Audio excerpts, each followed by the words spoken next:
struck first at the Winter Nationals. Pat Austin, in his first full year in the Top Fuel ranks, won the Motorcraft Nationals in Phoenix and is third in points. What a great racing future this man has. It was Joe Amato on top at the Slick 50 Nationals. The four-time Winston champ has his work cut out for him, fending off a talented field of fuelers on his way to a possible fifth title. It was an Eddie Hill tour de force at the Gator Nationals. That March day full of 480s will be remembered for a long time. At the Southern Nationals, it was the Snake, Don Prudhomme, striking with precision at a tough field to take the fifth event in the series.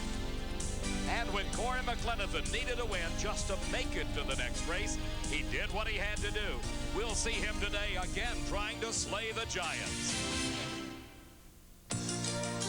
The National Hot Rod Association presents Championship Drag Racing on ESPN Speed World. The NHRA, the world's largest motorsports sanctioning body, showcasing speeds in excess of 300 miles an hour and traveling the quarter mile in less than 5 seconds. Championship Drag Racing from the NHRA. Today, the $18 million 18-event Winston Championship Drag Racing Series stops at one of this sport's fabled venues, National Trail Raceway in Columbus, Ohio, for coverage of professional competition at the 28th Annual Oldsmobile Springnationals.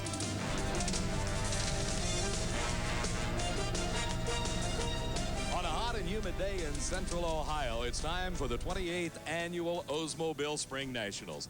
Hi, everybody. I'm Dave McClellan, and I'm located in the pit area on Top Fuel Row, along with literally thousands of fans that have jammed into National Trail Raceway. Along this row are the pit areas of the 6 winners you have already met. But there are 2 other racers that have a strong possibility of breaking into the win column. One is Ed McCulloch, and the other is Mike Brotherton at the wheel of Darrell Gwynn's car. In Pro Stock, the story is a racer who is enjoying a bit of a resurgence after a rather long drought. But there's another side to that story. A war of words is being played out in the media between that racer and his strongest competitor. For more on that, here's my good friend, Steve Evans.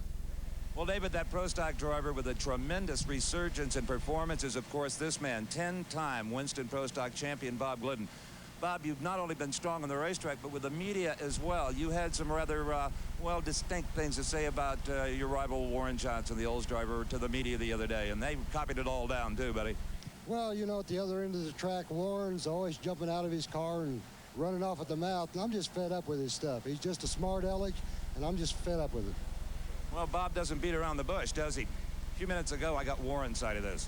Well, you know, Bob's got the right to dislike anybody he wants. You know, I mean, this is a free country, so he can do what he wants. The only thing that concerns me, he's making statements in the paper that are out and out lies, and that's the part that concerns me. But as far as his personal feelings, that he's got a right to that.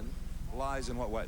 Well, he said I made some statements at the other end, which were complete fabrications on his own part, and that's the only part that is I'm not concerned about personally. But it's derogatory to the sport. That's what my main concern is. Well, Bob Glidden has a whole new look this year, a brand new crew, and it is rather apparent that he has a new attitude towards his competition. The 1992 NHRA Oldsmobile Spring Nationals is being brought to you by Oldsmobile, the power of intelligent engineering. And by Goodyear, #1 in tires. And by Budweiser, the king of beers. With that clean, crisp, cold taste, nothing beats a Bud. The Top Fuel story from Columbus, coming up next. Without a doubt, the best racing story here at the Oldsmobile Spring Nationals is Top Fuel Eliminator, where we have already seen Corey McLenithan establish a new track record. In fact, he is thus far showing the dominance that carried him to victory at the Mid-South Nationals at Memphis. The result of that victory at the Mid-South Nationals moved Corey Mack into the #5 spot in the Winston points chase coming into Columbus. Kenny Bernstein's first, Joe Amato second, then Pat Austin, and Mike Brotherton #4. Joe Amato qualified #1 at this event with a 4.974 elapsed time. But he saw that mark disappear in round number 1 of racing as Corey McLenithan established low ET of the event and the quickest time ever at Columbus. His competition was to have been Danielle DePorter at the wheel of Paul Smith's car, but mechanical problems put her out of competition, and Corey McLenithan blasted out a 493. Steve was at the far end to talk with him. Corey, how does it feel to drive probably the most competitive car in Top Fuel? 493. Oh, you're kidding. No, I don't kid. I'm sure glad you don't, boy. I'll tell you, man. Jimmy Brock, Ted Fashing, Billy, Toe, the whole bunch, man. The Mac Tac Top Fuel is just coming around. Quaker State, I got to thank everybody that's had their hands in this deal. I'm just lucky to drive this sucker. I'll tell you, I try as hard as I can to do my job.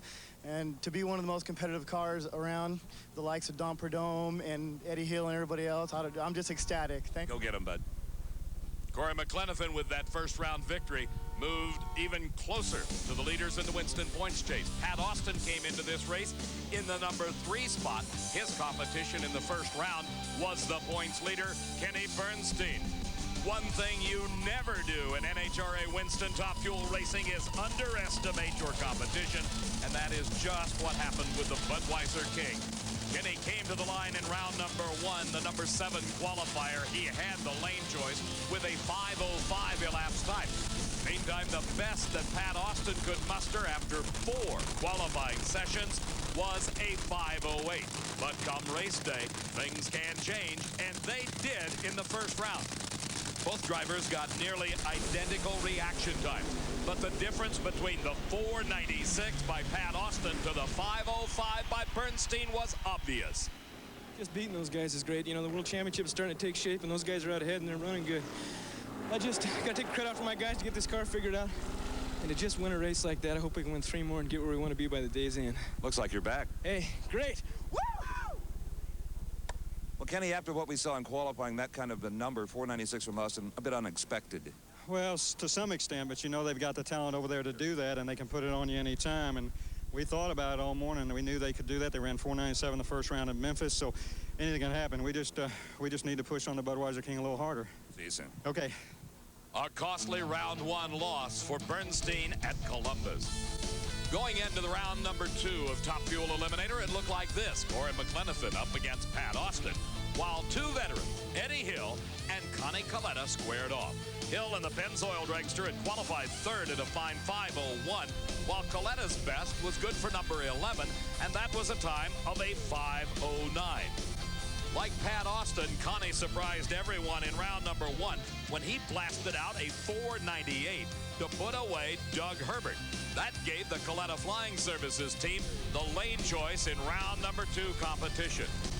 Hill is still looking to regain that 480 performance that took him to the national record and a victory down at the Gator Nationals earlier this season, while Connie was just looking to go a couple of rounds. The Pennzoil car up in smoke as Coletta streaked across the finish line, the victor.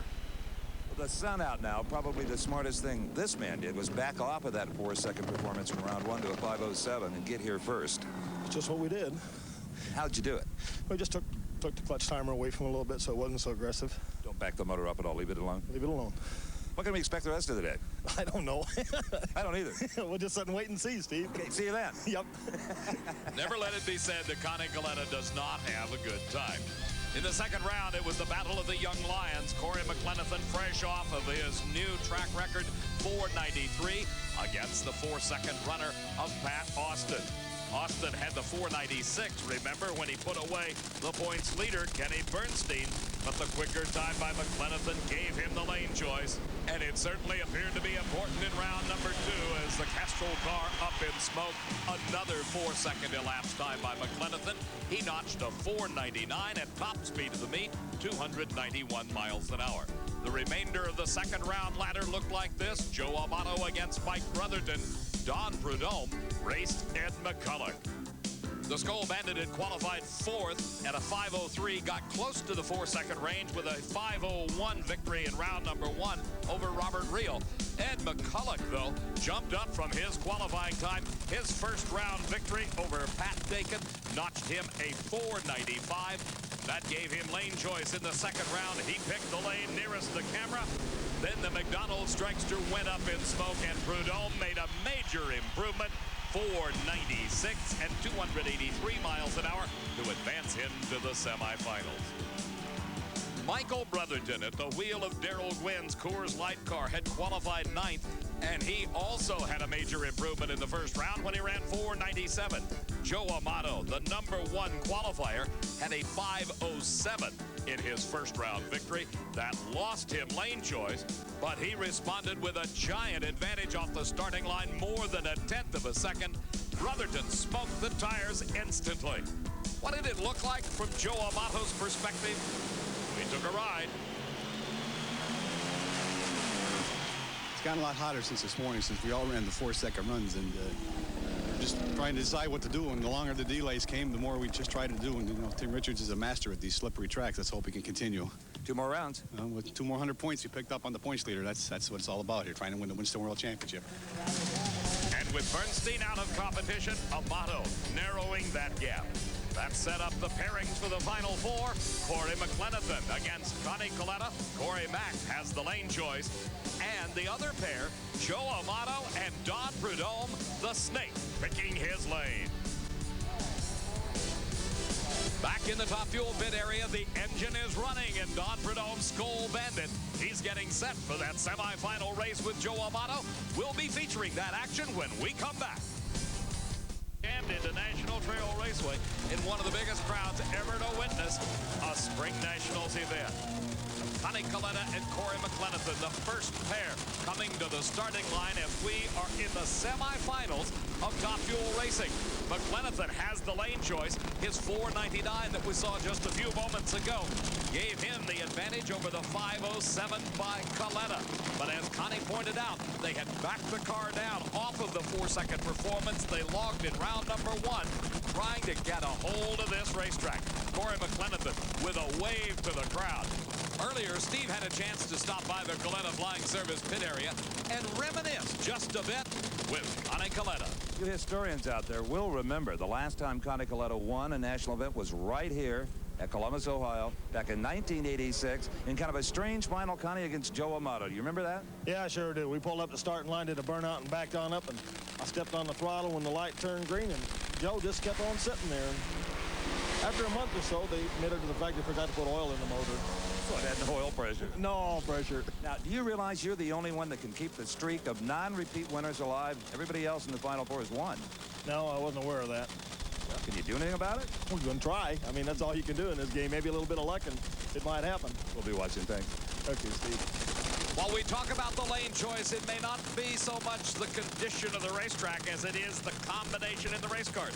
If you'll recall, in both round 1 and 2, we watched a lot of cars smoke in both lanes of the track. So with Corey Mack, he just had to kind of toss a coin.